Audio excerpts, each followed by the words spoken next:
Good afternoon हमारे सभी साथियों को। आज की इस वीडियो में जो है हम डिस्कस करने वाले हैं मॉक टेस्ट को, उत्तराखंड लेक्चरर इंग्लिश का। आप देख सकते हैं इसमें हमने 50 क्वेश्चंस ले रखे हैं।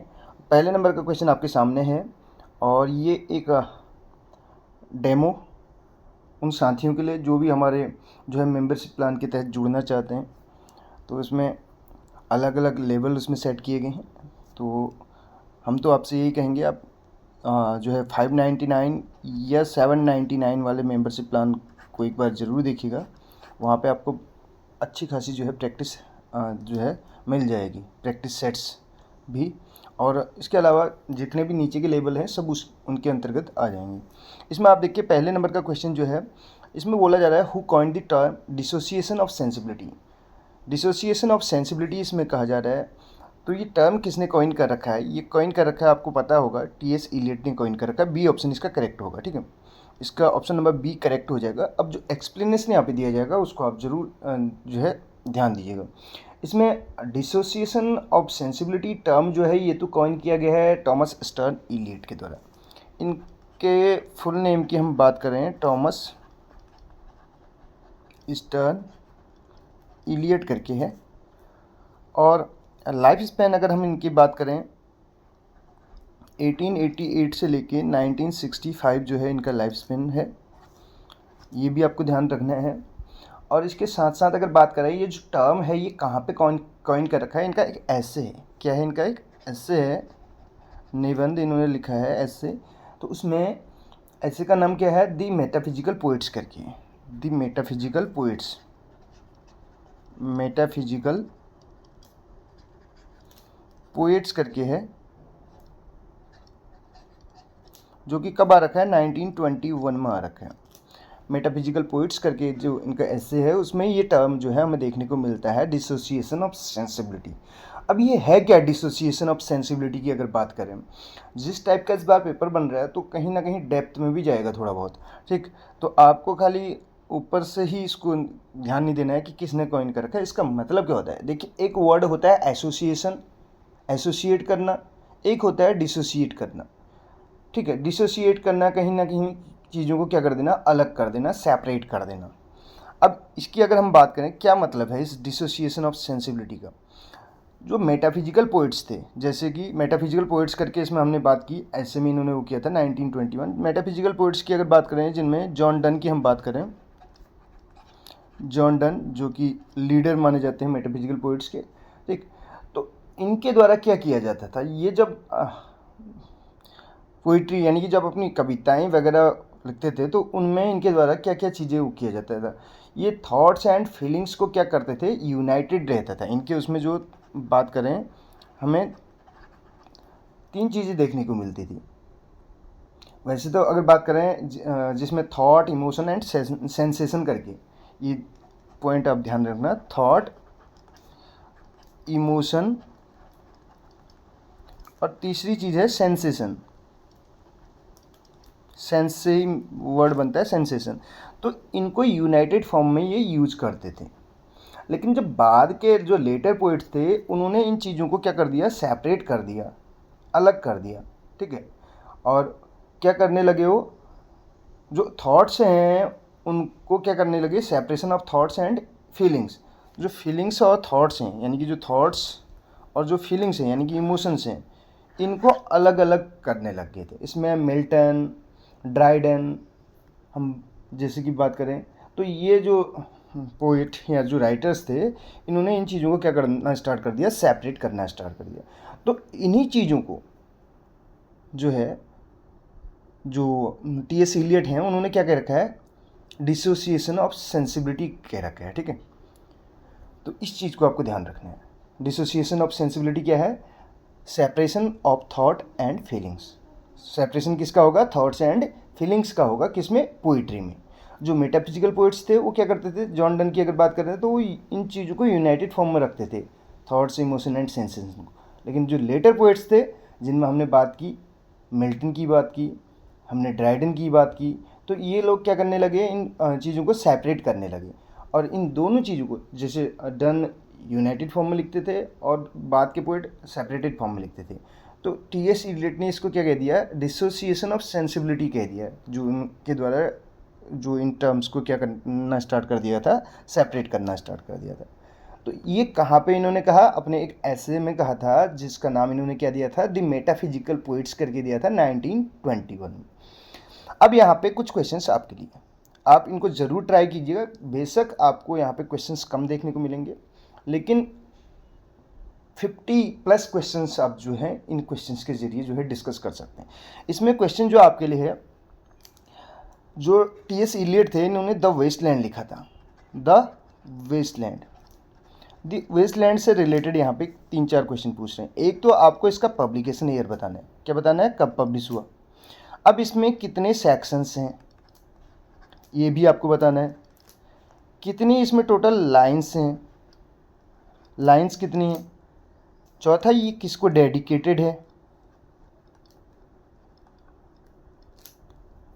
ये चीज़ें आपको बतानी है। और इसकी लास्ट लाइन भी आपको बतानी है, ठीक है।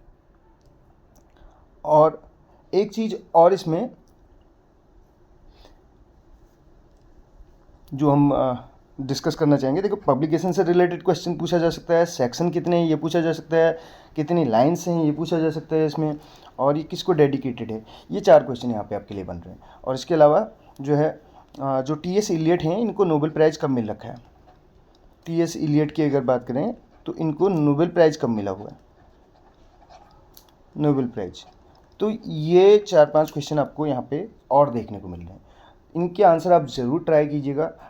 अगर आपको नहीं आते हैं तो आप कमेंट बॉक्स के ज़रिए हमें जो है कमेंट कर सकते हैं। नेक्स्ट वीडियो में सारे क्वेश्चन हम डिस्कस करेंगे। ऑलरेडी ये डिस्कस किए हुए हैं ये सारे क्वेश्चन, सारे के सारे क्वेश्चन। दूसरे अगर क्वेश्चन की बात करें, देखिए इसी में पहले वाले में मैथ्यू अर्नोल्ड भी हमारे पास है।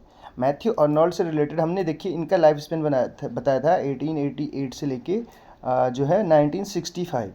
तो आपको क्या करना है, इनका भी याद कर लेना है साथ में, 1822 से लेके 1888, ठीक है।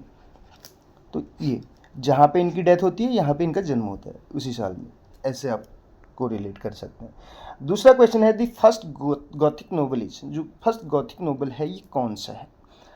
ड्रैकुला है, फ्रैंकेनस्टाइन है, कैसल ऑफ ओट्रेंटो है, दी मॉन्क है। तो इसका जो करेक्ट आंसर है द कैसल ऑफ ओट्रेंटो है। और ये किसके द्वारा लिखा गया है, होरेस वॉलपोल के द्वारा लिखा गया, ठीक है।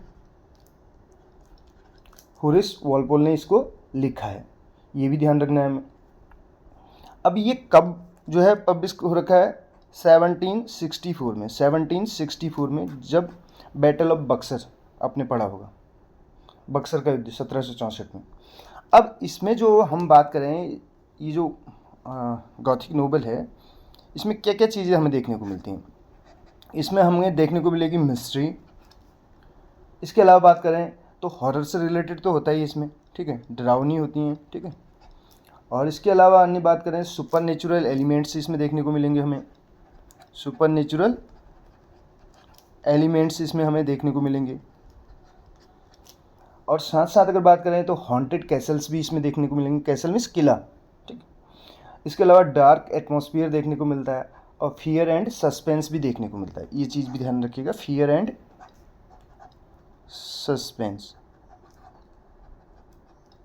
तो ये सारी चीज़ें हमें ध्यान रखनी है, अगर गॉथिक नोवेल से रिलेटेड भी क्वेश्चन बन सकते हैं। बढ़ेंगे नेक्स्ट क्वेश्चन की ओर। अगला क्वेश्चन क्या कहते हैं, देखिए क्वेश्चन नंबर थर्ड नंबर का क्वेश्चन आपके सामने है, और जिसमें पूछा क्या जा रहा है, बहुत से साथी वीडियोज़ के बारे में बता रहा था। इससे पहले अगर हम बात करें तो इस दौरान कुछ यूट्यूब पे सही नहीं घटित हुआ, कहने का मतलब है लगभग यहाँ पे 300 के आसपास सब्सक्राइबर जो हैं ड्रॉप हुए। तो उसको लेकर मैं थोड़ा सा परेशान भी था, और फिर जो है वीडियोज़ बनाने का मन भी नहीं कर रहा था। इसके संबंध में हमने यूट्यूब पे भी जो है बात की, जो हेल्प सेंटर होता है, तो उनके द्वारा ये जो चीज़ें बताई जा रही थी उनसे भी मैं सेटिस्फाइड नहीं था। उनका कहना ये था कि जो व्यूअर्स आपके लॉन्ग टाइम से जो है वॉच नहीं करते हैं वीडियोज़ को, या जिन्होंने पहली बार में ही आके सब्सक्राइब किया और बाद में वो रिटर्न नहीं होते हैं, तो आज के डेट में यूट्यूब उनको जो है स्पैम की कैटेगरी में रखता है, यानी कि कहने का मतलब फेक सब्सक्राइबर की कैटेगरी में रखता है। तो उनको जो है ड्रॉप यानी कि माइनस कर देता है। तो जो चीज़ मुझे सही नहीं लगी, क्योंकि यूट्यूब के नए नए रूल्स दिन प्रतिदिन यहाँ पे देखने को मिल रहे हैं। और इसके अलावा जो मेंबरशिप की पॉलिसी भी है, उसमें भी आप लोगों ने देखा होगा, बहुत से साथी में वैसे उसमें इससे पहले भी जो है मैसेज के ज़रिए भी बहुत सी चीज़ें वो बता रहे थे प्रॉब्लम्स। तो हमने उसमें बताया था कि मंथली बेस पे होता है, उसमें ज़्यादा हम कुछ कर नहीं पाते हैं। हम एक बार वीडियो अपलोड कर देते हैं तो हमें सेलेक्ट करना होता है कौन से लेवल में हम कौन सी चीज़ को रख रहे हैं, तो उसके बाद ज़्यादा फिर उन चीज़ों पे हम जो है चेंजेस नहीं कर सकते। और वो जो पेमेंट भी आती है वो भी हमने बताया था कि वो सीधे यूट्यूब के पास जाती है, जैसे ही $100 होंगे तब जाके वो हमें मिलता है। उसमें भी जो भी टैक्स वगैरह उसका रहेगा, टैक्स का जो है डिडक्शन वगैरह हो, उसके बाद जाके हम लोगों के पास वो आएगा। इसमें आप देखिए 3rd नंबर का क्वेश्चन जो है इंटरटेक्चुअलिटी, ये क्वेश्चन बहुत बार पूछा गया, बहुत से एग्जाम में पूछा गया। इज मेनली एसोसिएटेड, तो किससे एसोसिएटेड है mainly? Julia Kristeva, Jacques Derrida, Foucault, Lacan. तो इसका जो करेक्ट आंसर है जूलिया क्रिस्टेवा हो जाएगा। जैक्स डेरिडा जो है डिकंस्ट्रक्शन से हैं, ये भी पूछा गया था लास्ट टाइम अगर बात करें। अब यहाँ पे बात करेंगे इंटरटेक्चुअलिटी जो है, ये टर्म तो कब आया था? 1966 और 67 के आसपास आया था, ठीक। इसको कॉइन किया गया था, कहने का मतलब है ये मेनली एसोसिएटेड किससे होता है, किससे एसोसिएटेड है कह रहा है जूलिया क्रिस्टेवा। हमने इसका आंसर तो बता दिया, लेकिन है क्या है इंटरटेक्चुअलिटी, है क्या, इसको भी समझना हमारे लिए बहुत ज़रूरी हो जाता है। ये एक आइडिया है जो क्या करता है, जो कहता है जो कोई भी टेक्स्ट है, टेक्स्ट की अगर बात करें, वो कनेक्ट होता है किसी अन्य टेक्स्ट से। अब जब हमारे पास कोई टेक्स्ट है, देखिए इसमें टेक्स्ट की बात हो रही है ना, यहाँ पे देखिए टेक्स्ट वर्ड आ रहा है, टेक्स्ट। जो टेक्स्ट होता है, इंटर का मतलब है दूसरे टेक्स्ट है, एक टेक्स्ट जो है दूसरे टेक्स्ट से क्या होगा, कनेक्टेड होगा, ये कहना चाहता है। ये इंटरटेक्चुअलिटी अगर कोई पूछे तो क्या है, अब बोलेंगे intertextuality is the idea that every text is connected with other text, every text connected with other text, ये आपको ध्यान रखना है। और ये क्या करता है, and derives it's meaning through those relationship. अब ये क्या करता है, अपनी मीनिंग भी उस जो ये रिलेशनशिप है इसके थ्रू जो है ये अपनी मीनिंग भी प्राप्त करता है। अब जैसे ये टेक्स्ट जो है इस टेक्स्ट से जो है क्या है, एसोसिएटेड है, ठीक है, जुड़ा हुआ है, कनेक्टेड है। अब ये जो है अपनी मीनिंग जो है इसके तहत लाता है। आपने भी देखा होगा, जैसे कोई वर्ड है इंग्लिश डिक्शनरी में अगर बात करें तो हम उसके रूट वर्ड पे जाने की कोशिश करते हैं, और जैसे ही उसका रूट हमें पता चल जाता है तो हम उस वर्ड को क्या कर लेते हैं, तोड़ लेते हैं इजीली, और उसके बेस पे उसकी मीनिंग निकाल लेते हैं। तो इंटरटेक्चुअलिटी भी कहीं ना कहीं यही चीज़ है। अब ये जो जूलिया क्रिस्टेवा थी, ये किन से इन्फ्लुएंस थी, ये भी पूछा जा सकता है, किन लोगों से प्रभावित थी। तो मिखाइल बख्तिन करके आपने सुना होगा, तो इनसे ये इन्फ्लुएंस थी। और अगर बात करें जो लिटरेरी मूवमेंट की बात करें, उसमें स्ट्रक्चरलिज्म की बात करें या पोस्ट स्ट्रक्चरलिज्म की बात करें, तो इन चीज़ों से बहुत ज़्यादा क्या थी, इन्फ्लुएंस थी। नेक्स्ट क्वेश्चन की ओर बढ़ेंगे। अगला क्वेश्चन देखिए, क्वेश्चन नंबर 4 क्या कहता है, हमारसिया। हमारसिया मीन्स, इसका मतलब क्या होता है हमारसिया का? रिकॉग्निशन होता है, ट्रेजिक फ्लो होता है, रिवर्सल होता है, कैथारसिस होता है। तो ये जो है हमारे पास 4 ऑप्शन हैं, और इसका जो करेक्ट आंसर हो जाएगा ट्रेजिक फ्लो होता है। अब इसके जो अदर नेम्स हैं वो क्या हैं, उनको भी हम जान लें। इसको एरर ऑफ जजमेंट भी कहा जाता है। क्या कहा जाता है? एरर ऑफ जजमेंट भी इसको कहा जाता है, एरर ऑफ जजमेंट, ठीक है। यानी कि निर्णय लेने में कहीं ना कहीं भूल चूक, गलती, या बोल सकते हैं mistake that leads to the downfall of a tragic hero. जो ट्रेजिक हीरो है उसके डाउनफॉल, उसके पतन का कारण होता है एक ऐसी गलती जो लीड करती है एक किसका, एक किसी ट्रेजिक हीरो के डाउनफॉल का कारण बनती है। जैसे कि आपने हैमलेट का पढ़ा होगा, हैमलेट का क्या है, हमारसिया क्या है, मैकबेथ का क्या है, किंग लियर का क्या है, ओथेलो का क्या है, यहाँ से भी एक क्वेश्चन बन जाता है। तो ये भी आपको ध्यान देना है। और ये जो हमारसिया था, ये कहाँ पे, ये वर्ड जो है हमें देखने को मिलता है, कहाँ पे कॉइन किया गया था? ये अरिस्टोटल का एक वर्क है पोइटिक्स करके, यानी कि अरस्तु का, ठीक है। अरिस्टोटल का क्या है, पोइटिक्स करके,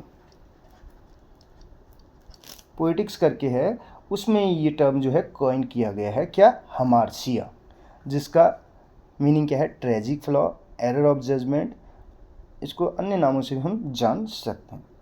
इसमें अगर हम बात करें तो जो ट्रेजिक फ्लो थे वो हैमलेट का क्या था,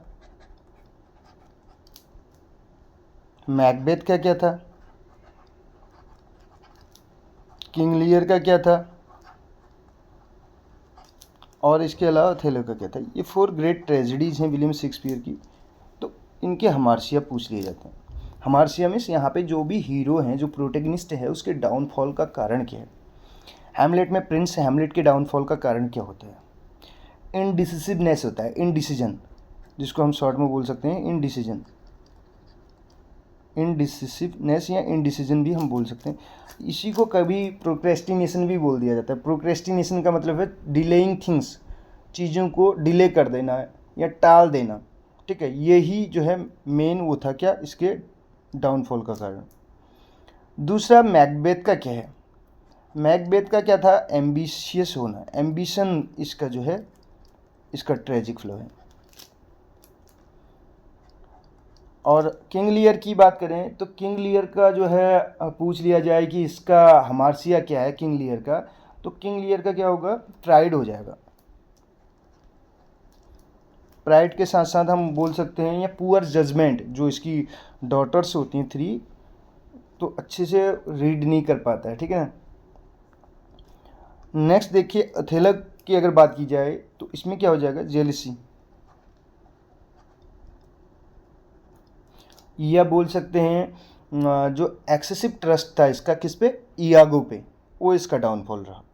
तो ये 4 जो हैं ग्रेट ट्रेजेडीज हैं। अब आपके लिए क्वेश्चन क्या है, इनकी सेटिंग बतानी है आपको। सेटिंग मीन्स इनका बैकग्राउंड, यानी कि जिस स्थान पे ये घटित हुई।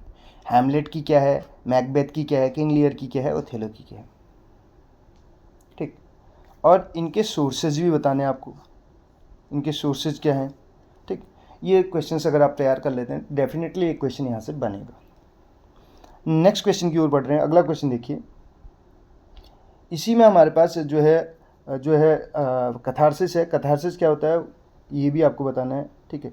रिकॉग्निशन भी आपने पढ़ा होगा लिटरेरी टर्म्स की अगर बात करें तो उनमें देखिए रिकॉग्निशन क्या होता है, पहचानना, रिकॉग्नाइज करना, जिसको हम एनाग्नेसिस बोल देते हैं। क्या, एनाग रिकॉग्निशन ये रहा, ठीक है। एनाग्नोसिस, एनाग्नोसिस किसको बोलते हैं, रिकॉग्निशन या डिस्कवरी, पता चलना, जैसे कमी का पता चलना, ठीक है। पेरिपीटिया क्या होता है, रिवर्सल ऑफ फॉर्चून होता है। पेरिपीटिया रिवर्सल ऑफ फॉर्चून, ठीक है। ये क्या है, पेरिपीटिया है।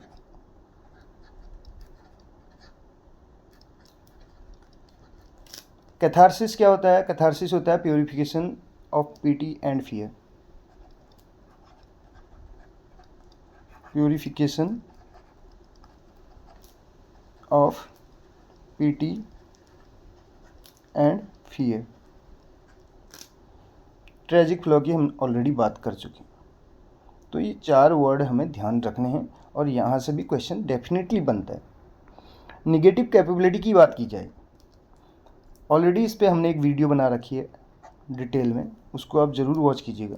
निगेटिव कैपेबिलिटी क्या है, ये निगेटिव कैपेबिलिटी वर्ड है लेकिन ये पॉजिटिव वर्ड है, ठीक है। वो नाम इसका निगेटिव है लेकिन है ही पॉजिटिव। तो कॉइन बाय किसके द्वारा कॉइन किया गया है, वर्ड्सवर्थ, शेली, कॉलरिज या कीट्स, जॉन कीट्स के द्वारा। और जॉन कीट्स की लाइफ स्पैन की भी हम बात करें 1795 से लेके 1821। अब आपको क्या करना है, इनके लाइफ स्पैन बताने हैं, ठीक है। अगर शेली का नहीं भी आप याद करते हैं तो कॉलरिज और वर्ड्सवर्थ का तो आपको पता होना ज़रूरी है। अब बात करेंगे इसमें निगेटिव कैपेबिलिटी क्या था। निगेटिव कैपेबिलिटी की बात कर रहे हैं तो जो निगेटिव कैपेबिलिटी टर्म था ये कॉइन तो किया गया था किसके द्वारा, जॉन कीट्स के द्वारा। लेकिन इसका एग्जाम्पल क्या है, इसका फाइन एग्जाम्पल क्या है, किस में ये किस राइटर में हमें देखने को मिलती है, ये देखने को मिलता है इनके अकॉर्डिंग शेक्सपियर, ठीक है। इसका एग्जाम्पल इन्होंने क्या दिया था, विलियम शेक्सपियर दिया था। अब इसमें बात करें तो ये जो है एक लेटर लिखा था इन्होंने अपने ब्रदर को, letter to George and Tom. इन्होंने अपने ब्रदर्स यानी कि जॉर्ज एंड टॉम को एक लेटर लिखा था जिसमें ये इसकी बात करते हैं निगेटिव कैपेबिलिटी को की। और ये कब लिखा था? 21 दिसंबर जो है 1817 को, जब कॉलरिज का एक जो है वर्क आया था बायोग्राफिया लिटरेरिया करके, ठीक है। 21 दिसंबर 1817 को letter to George and Tom, उसमें ही ये निगेटिव कैपेबिलिटी की बात करते हैं। और निगेटिव कैपेबिलिटी क्या है इनके अकॉर्डिंग? ये कहते हैं निगेटिव कैपेबिलिटी को ये बोलते हैं when a man is capable, जब क्या है आदमी केपेबल हो, when a man is capable of being in uncertainties, जब इंसान यानी कि जब एक आदमी जो है केपेबल हो, सक्षम हो, बीइंग रहने में, इन अनसर्टेनिटीज यानी कि अनिश्चितताओं में, मिस्ट्रीज के साथ या डाउट्स के साथ, without any irritable reaching after fact and reason, किसी फैक्ट या रीजन के पीछे ना भाग के अनसर्टेनिटीज, मिस्ट्रीज, डाउट्स इनको एक्सेप्ट कर ले, तो इसी को ये क्या बोलते हैं? Negative capability. इसका एग्जाम्पल इन्होंने दिया था, ग्रेटेस्ट एग्जाम्पल जो था विलियम शेक्सपियर इन्होंने दिया था, ठीक, जो कि आपको बहुत सारे वर्क्स में भी देखने को मिलता है। आगे देखिए, इसमें नेक्स्ट जो हमारे पास है उसमें क्या पूछा जा रहा है? Poetry is the spontaneous overflow of powerful feelings appears इन। तो ये जो डेफिनेशन है ये कहाँ पे हमें देखने को मिलती है? बायोग्राफिया लिटरेरिया में। ये तो कॉलरिज का है, तो डेफिनेशन तो वर्ड्सवर्थ की आपको पता होना चाहिए। तो इसका जो करेक्ट आंसर हो जाएगा प्रीफेस टू लिरिकल बैलेड। अब यहाँ पे एक चीज़ आ रही है, लिरिकल बैलेड। लिरिकल बैलेड का पब्लिकेशन की बात करें तो आपके लिए क्वेश्चन ये है कि इसका पब्लिकेशन ईयर बताना है और ये भी बताना है कि इसके कितने एडिशंस आए। चलिए एडिशंस हम बता दे रहे हैं, आप एडिशंस के बारे में बताएंगे, ठीक है। टोटल इसमें आपको दूसरा क्वेश्चन, टोटल कितनी पोइम्स थी इसमें और उसमें वर्ड्सवर्थ के द्वारा कितनी लिखी गई थी और कॉलरिज के द्वारा कितनी लिखी गई थी, ये क्वेश्चन आपके लिए, ठीक। जो पोइम्स थी कितनी वर्ड्सवर्थ के द्वारा लिखी गई थी और कितनी कॉलरिज के द्वारा लिखी गई थी, कौन सी पहली इसकी कविता थी, कौन सी लास्ट कविता थी यानी कि पोइम थी, ये क्वेश्चंस आपके लिए हैं। इनके आंसर आप ज़रूर ट्राई कीजिएगा। अब इसमें एडिशन की बात करें, इसका पहला एडिशन हमें देखने को मिलता है 1798। कब देखने को मिलता है? 1798 में हमें लिरिकल बैलेड का जो है पहला एडिशन देखने को मिलता है। सेकेंड एडिशन की अगर हम बात करें, ये फर्स्ट एडिशन है। सेकेंड एडिशन की बात करें तो 1800 में। कब देखने को मिलता है? 1800 में, जिसमें प्रीफेस टू लिरिकल बैलेड जो है ऐड किया जाता है, ठीक है, जिसमें नई कविताएं भी ऐड की जाती हैं, जैसे कि माइकल, लूसी पोएम्स या अदर पोएम्स जो हैं इसमें ऐड की जाती हैं। अब जो इसका आंसर भी है इस क्वेश्चन का वो भी प्रीफेस टू लिरिकल बैलेड ही है, यानी कि 1800 में ही ये कहीं ना कहीं ये डेफिनेशन हमें देखने को मिलती है प्रीफेस टू लिरिकल बैलेड में।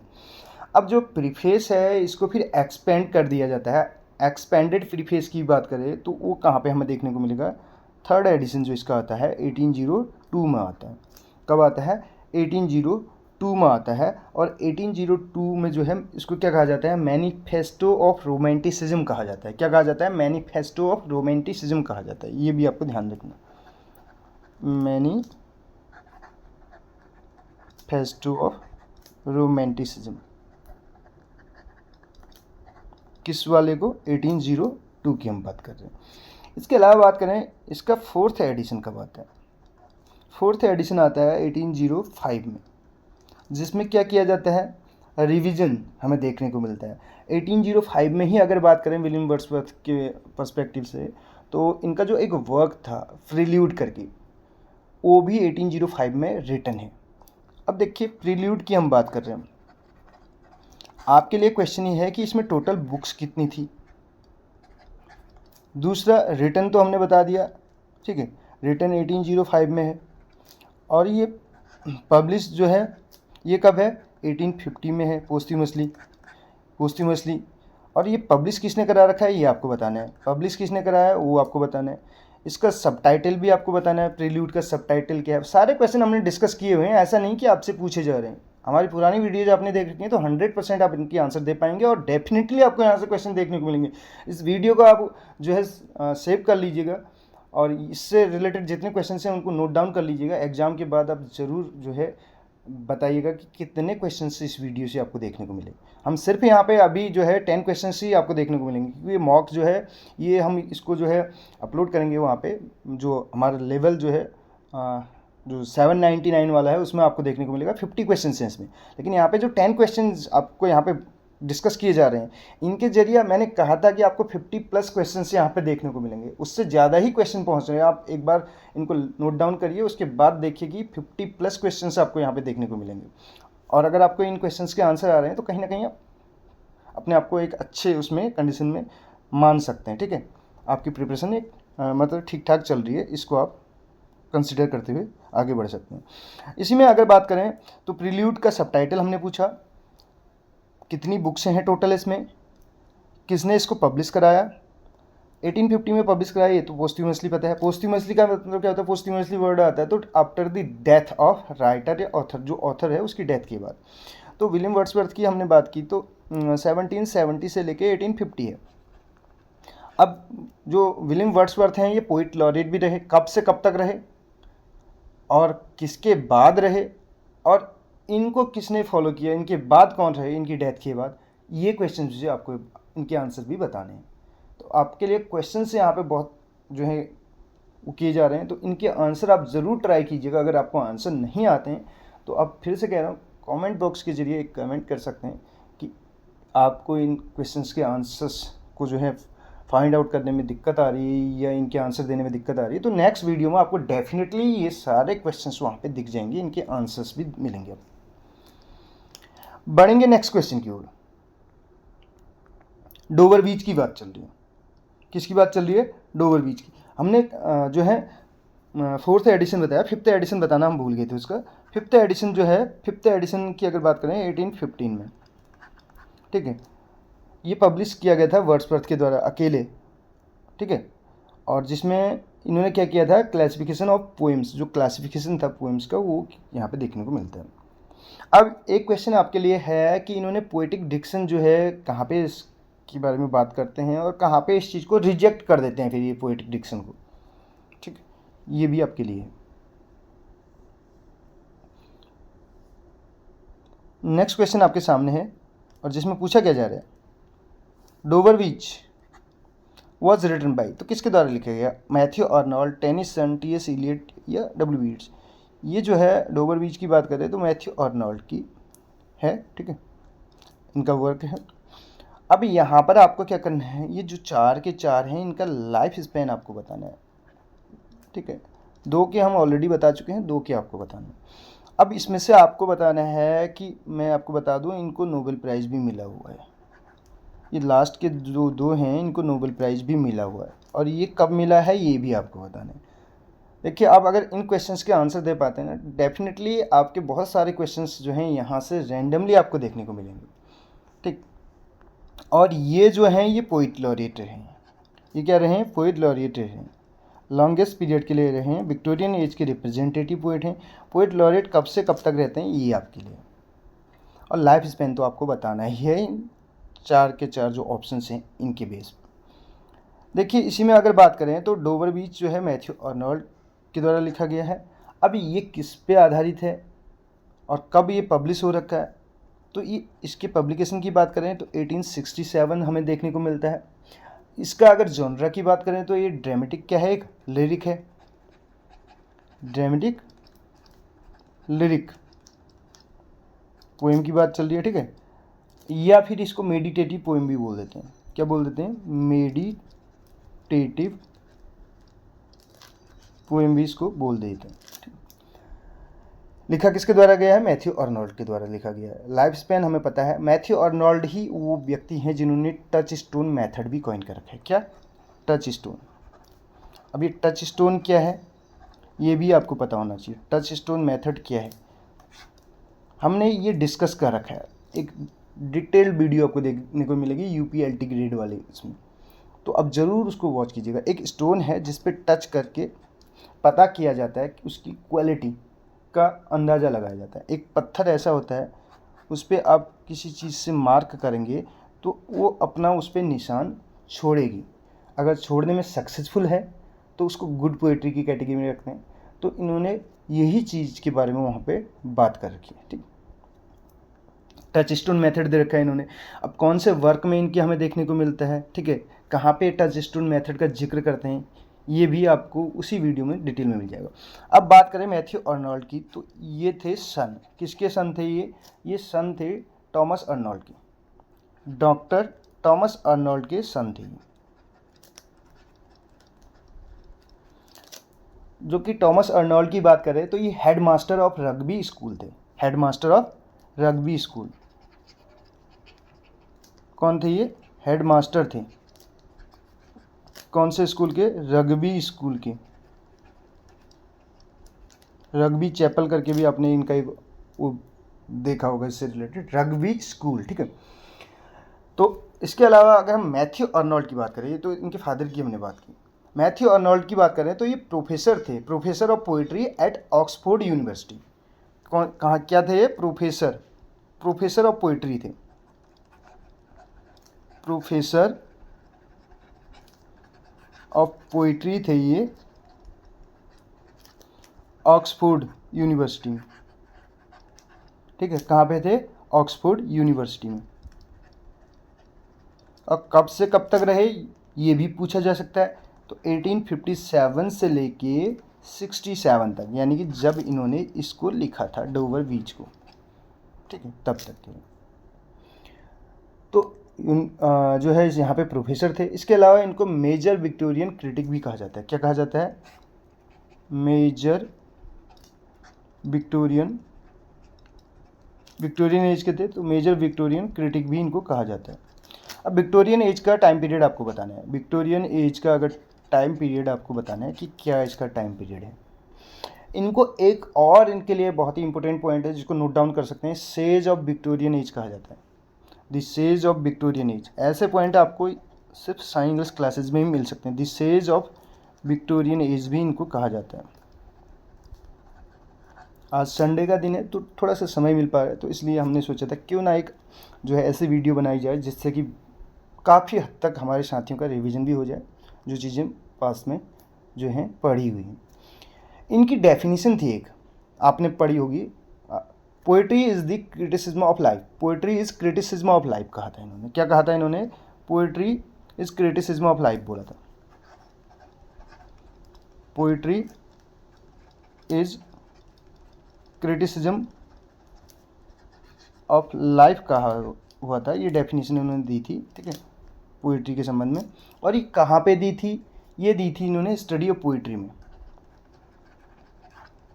स्टडी ऑफ पोइट्री में दी थी, जो कि कब आया था? 1880 में ये वर्क इनका देखने को मिलता है, जहाँ पे इन्होंने ये डेफिनेशन दी थी स्टडी ऑफ पोइट्री में। Poetry is criticism of life. ठीक, इसके अलावा इसकी थीम की अगर बात करें डोबर बीच की, तो crisis of faith,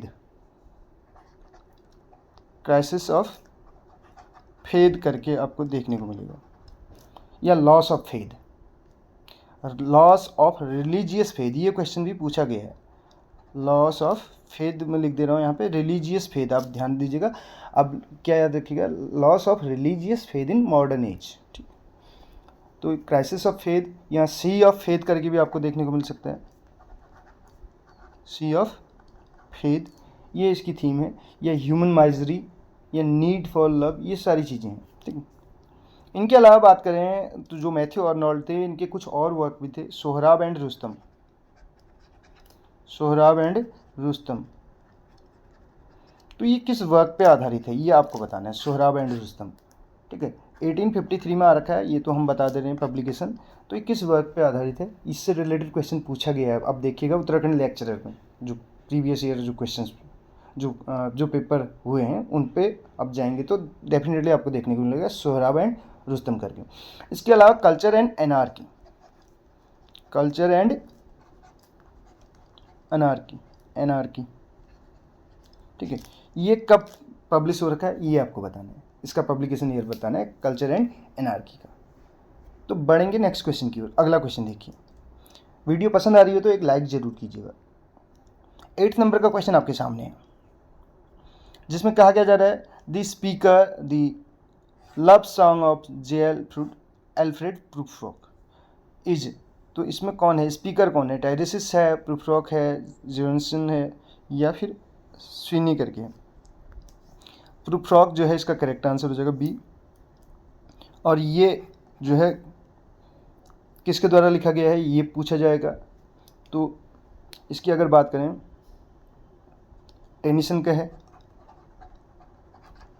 Alfred Lord Tennyson, ठीक है, एल्फ्रेड लॉर्ड टेनिसन।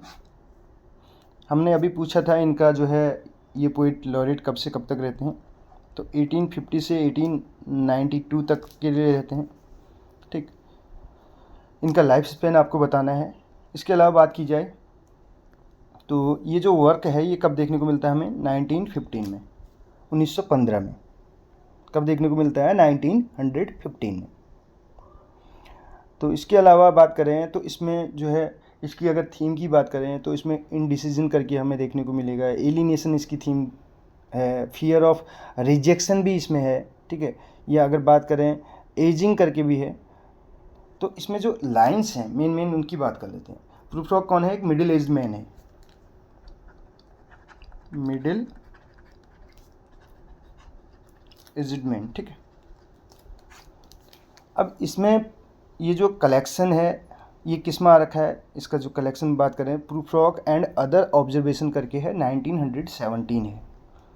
जो ऑब्जर्वेशन की अगर बात करें, प्रूफ्रॉक एंड अदर ऑब्जर्वेशन करके वो 1917 है, ठीक है, कलेक्शन की बात करें। तो इसमें जो अब लाइन्स हैं इसमें से कोटेशन बहुत बार पूछे जाते हैं, आपको ध्यान दीजिएगा। लाइन इसमें I grow old, I grow old, I grow old, I grow old करके ये लाइन भी हमें देखने को मिलती है। और इसके अलावा बात करें, like a patient etherized upon a table, ये भी लास्ट टाइम के अगर पेपर में आप देखेंगे तो वहाँ पे ये लाइन देखने को मिलेगी, कहाँ से ली गई है ऐसे पूछा गया था, like a patient etherized upon a table. इसके अलावा let us go then you and I, let us go then you and I, ये लाइन भी यहीं पे हमें देखने को मिलती है। इसके अलावा अगर बात करें इसी में अदर जो लाइन्स हैं, there will be time, there will be time कैसे करके हमें देखने को मिलता है, there will be time, there will be time करके ये लाइन भी यहाँ पे देखने को मिलती है। और इसकी अगर बात करें जो इसमें फेमस लाइन है, डू आई डेयर करके है, do I dare, do I dare, ये लाइन हमें देखने को मिलती है, do I dare disturb the universe, do I dare disturb the universe. तो अब डू आई डेयर इतना याद रख सकते हैं, do I dare disturb the universe करके ये फेमस लाइन इसकी है। तो ये मेन लाइंस थी जो हमने यहाँ पे डिस्कस करने की कोशिश की। और यहीं पे आपको एक चीज़ और देखने को मिलेगी, जो ये कहते हैं टेनिसन की अगर बात की जाए, आई हैव मेजर्ड, इसी कविता में आपको देखने को मिलेगा, I have measured out my life. ये क्या बोलते हैं, I have measured out my life with coffee spoon, with coffee spoon, I have measured out my life. आप इसको नोट डाउन कर सकते हैं, आई हैव मेजर्ड माई, जो है हम यहीं पे इसको लिख दे रहे हैं, ठीक है, आई हैव मेजर्ड, मेजर्ड करना मापना, मेजर्ड आउट माई लाइफ, मैंने अपनी लाइफ को मेजर आउट किया है, किससे, with coffee spoons, with coffee, double F double E, ठीक है, ये कॉफ़ी की स्पेलिंग भी पूछ ली जाती है, कॉफ़ी स्पून्स। ये लाइन भी हमें यहाँ पे देखने को मिलती है।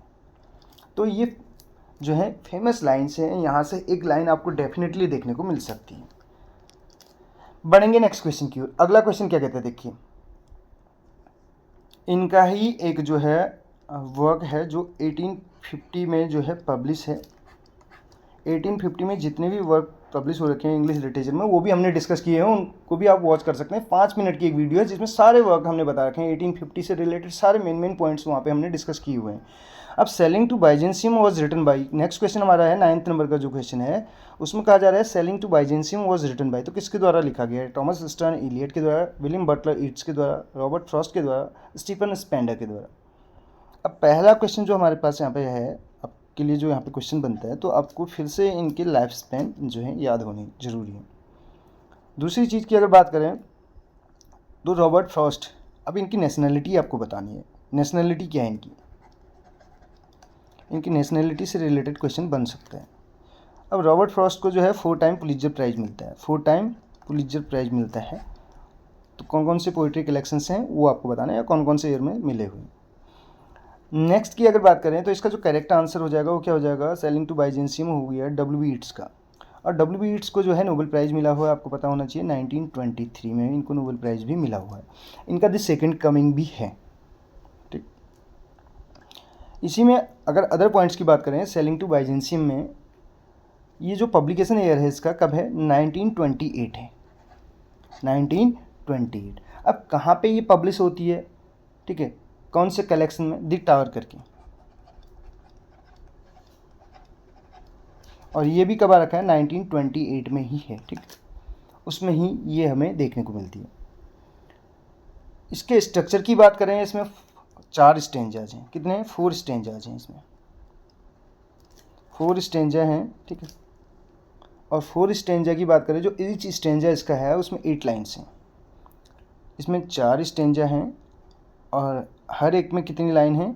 8 लाइन्स। तो टोटल लाइन्स कितनी होगी आपको पता चल गया अपने आप ही। ठीक है, तो 4 स्टेंजा और ईच स्टेंजा कंटेन्स 8 लाइन्स। अब 8 लाइन्स की अगर बात करें, ओटावा रीमा करके आपने सुना होगा।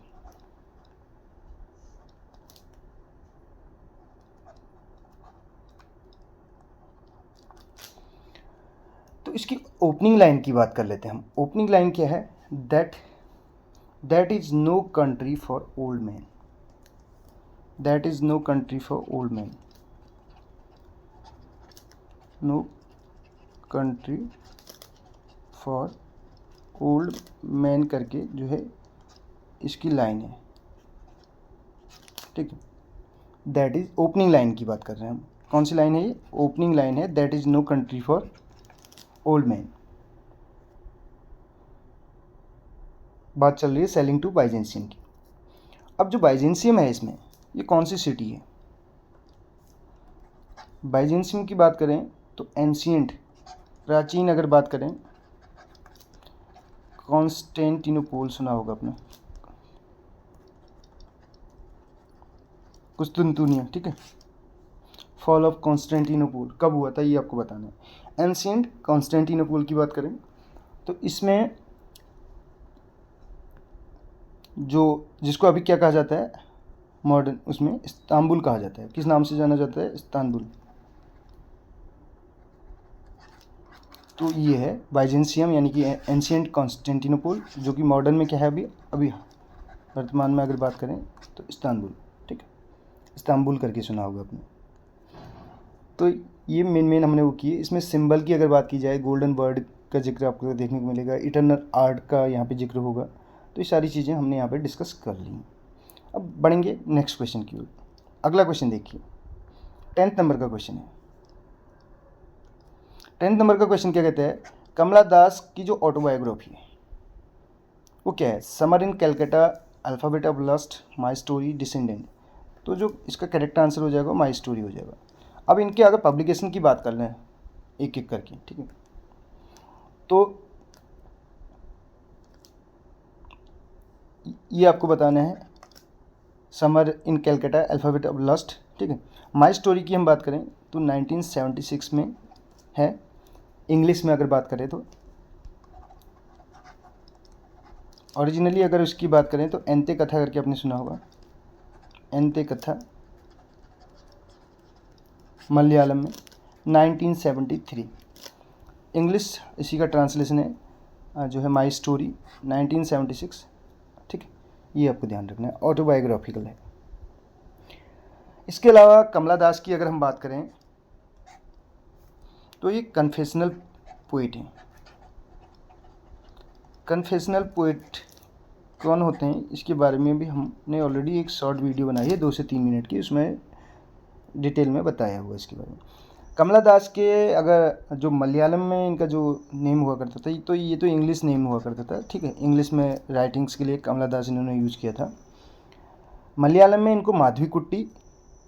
और जब कन्वर्जन की बात करें, जब इस्लाम वो किया था तो कब किया था, ठीक है, ये तो आपको बताना है, ठीक है, इस्लाम जो है कब अपनाया था इन्होंने, वो आपको बताना है उस ईयर का, ठीक। तो बाद में कमला सुरैया करके, ठीक है, कन्वर्जन के बाद ही इनका नाम क्या हो जाता है, कमला सुरैया। और अगला क्वेश्चन जो है इनका लाइफ स्पैन से रिलेटेड है। लाइफ स्पैन आपको बताना है इनका लाइफ स्पैन क्या रहा है, ठीक है, हम बात कर चुके हैं इसके बारे में ऑलरेडी अपनी पुरानी वीडियोज़ में। इनके फादर की बात करें तो इनके फादर का नाम था BM नायर करके था। मदर इनकी बालमणि अम्मा करके थी। हस्बैंड की अगर बात की जाए तो के माधवा दास करके हैं। अब रही बात इनकी, तो एक कन्फेशनल पोइट हैं एक। इनके लिए जो अदर टाइटल्स यूज़ किए जाते हैं, feminist voice in Indian English poetry बोला जाता है। फेमिनिस्ट वॉइस क्या बोला जाता है, फेमिनिस्ट वॉइस किसकी, इन इंडियन इंग्लिश पोइट्री की बात चल रही है। अब जो समर इन कैलकाटा है, अल्फ़ाबेट ऑफ लस्ट है, ये आपको पब्लिकेशन इनके आपको बताने हैं। और इसके अलावा इनका जो है डिसेंडेंट जो कि यहाँ पे दिया हुआ है 1967 में है, आया हुआ है, old play house and other poems करके है इनका। और एक अगर इनकी बात करें इंट्रोडक्शन करके है, जिसमें इनकी एक कोटेशन हमें देखने को मिलती है 1965 में, एन इंट्रोडक्शन, जिसमें आई स्पीक के बोलते हैं, I speak 3 languages, right in 2 and dream इन 1। ये इनका जो है वहाँ पे ये लाइन भी हमें देखने को मिलती है। तो इनको जो है साहित्य अकेडमी भी मिला हुआ है 1985, केरला साहित्य अकेडमी 1969, ठीक है। तो इसके अलावा एशियन पोइट्री प्राइज़ भी मिला हुआ है इनको। एशियन पोइट्री प्राइज़ की बात करें तो 1964 में मिला हुआ है। तो ये सारी चीज़ें जो है हमने यहाँ पे डिस्कस की कमला दास के बारे में। कुछ और भी इनके वर्क्स हैं, जैसे कि Looking Glass, The Sunshine Cat और हॉट नून इन मालाबार। तो बहुत सारे वर्क हैं इनके। और जो मेन क्वेश्चन हमने यहाँ पे आपके लिए छोड़ रखे हैं, उसमें आपको लाइफ स्पैन बताना है। और इसके साथ साथ बात करें तो ये जो समर इन कैलकाटा और अल्फ़ाबेट ऑफ लस्ट है, ये आपको बताना है। ये एक जो है इनका एक वर्क होता है जिसमें लेस्बियन रिलेशनशिप की बात करती हैं, तो वो वर्क भी आपको बताना है। तो मुझे नहीं लगता इससे बाहर से कहीं से क्वेश्चन बन सकता है, अगर आप इतनी तैयारी कर लेते हैं तो। ठीक, मिलते हैं अगली वीडियो में। Thank you so much.